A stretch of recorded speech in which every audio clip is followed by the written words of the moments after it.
Okay, this is chapter 2. There you are. Chapter 2, the Santa Sack.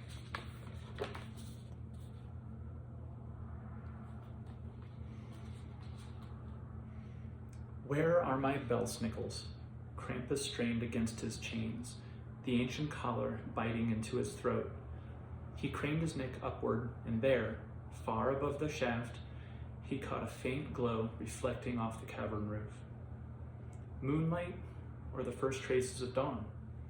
He scratched at the lice plaguing his filthy hide, studied the bits of crusty flesh and scabby hair clinging to the tips of his broken fingernails.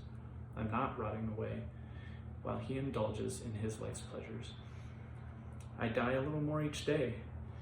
He noticed the tremor in his fingers. Am I shaking? Do I stand here and quiver like a child?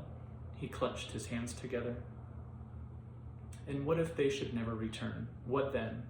What chance do I have without my children? There would be no hope, no chance to once again spread my name across the land.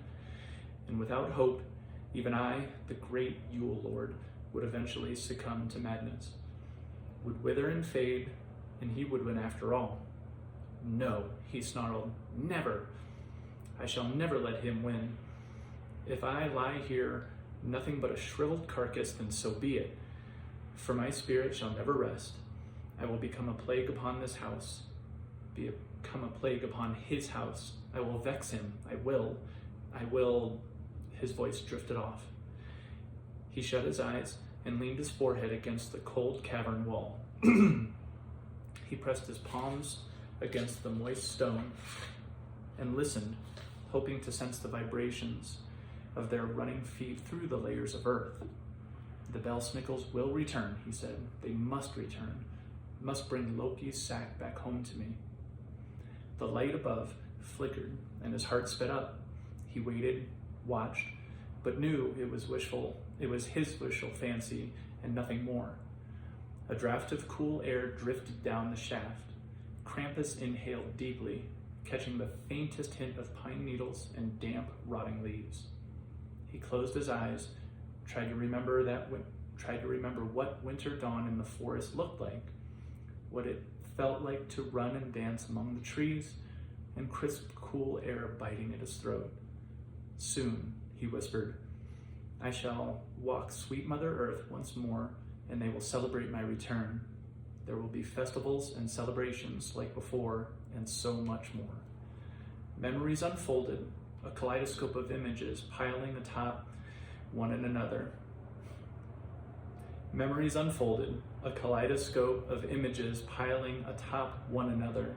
1,000 Yule tides passed, the drums calling him from the forest, the horns heralding his arrival, the boys and girls, their eyes full of fear and fascination as they adorned him with circlets of feathers and mistletoe, and crowned him with holy holly leaves, twirling maidens that strew his path in fresh pine needles. Perfumed him with crushed spruce and led him through the maze of huts, the parade of boisterous men clanging sword and shield and yodeling women following in his wake. This is a lot. Following in his wake. The doors of the Lord's house opening to him, the smell of roasting boar inviting him in. They would seat him upon a giant wicker throne at the head of the long table, and there lavish him with feast and drink, all the honey mead one could hold. Then they would parade their plumpest young women before him, and to the cheers and laughter of all would mount them, one after another, rutting with them like the beasts in the woods, blessing them with fertile, healthy wombs. And with the people's devotion and fervor pulsing in his heart, he would herald in Yuletide, usher in the rebirth of the land, and chase away the spirits of famine and pestilence. And the cycle of life would continue on, ever onward. And soon, he thought, I will be blessing mankind again, but this time It will be those lost peoples in the Virginias. For this new land of America has dire need of me. Need for me to be great and terrible, to chase away their dark spirits, to beat the wicked amongst them. And I shall, for the Yule Lord knows how to be terrible, and I shall be terrible. And they will come to worship me, lavish me with celebration and feast, and again line up their young women for me to glorify. He nodded and smiled, his eyes focused on something far away. They will love me. They will all come to love me. Oh my gosh, that was really hard to read. Gotta keep practicing.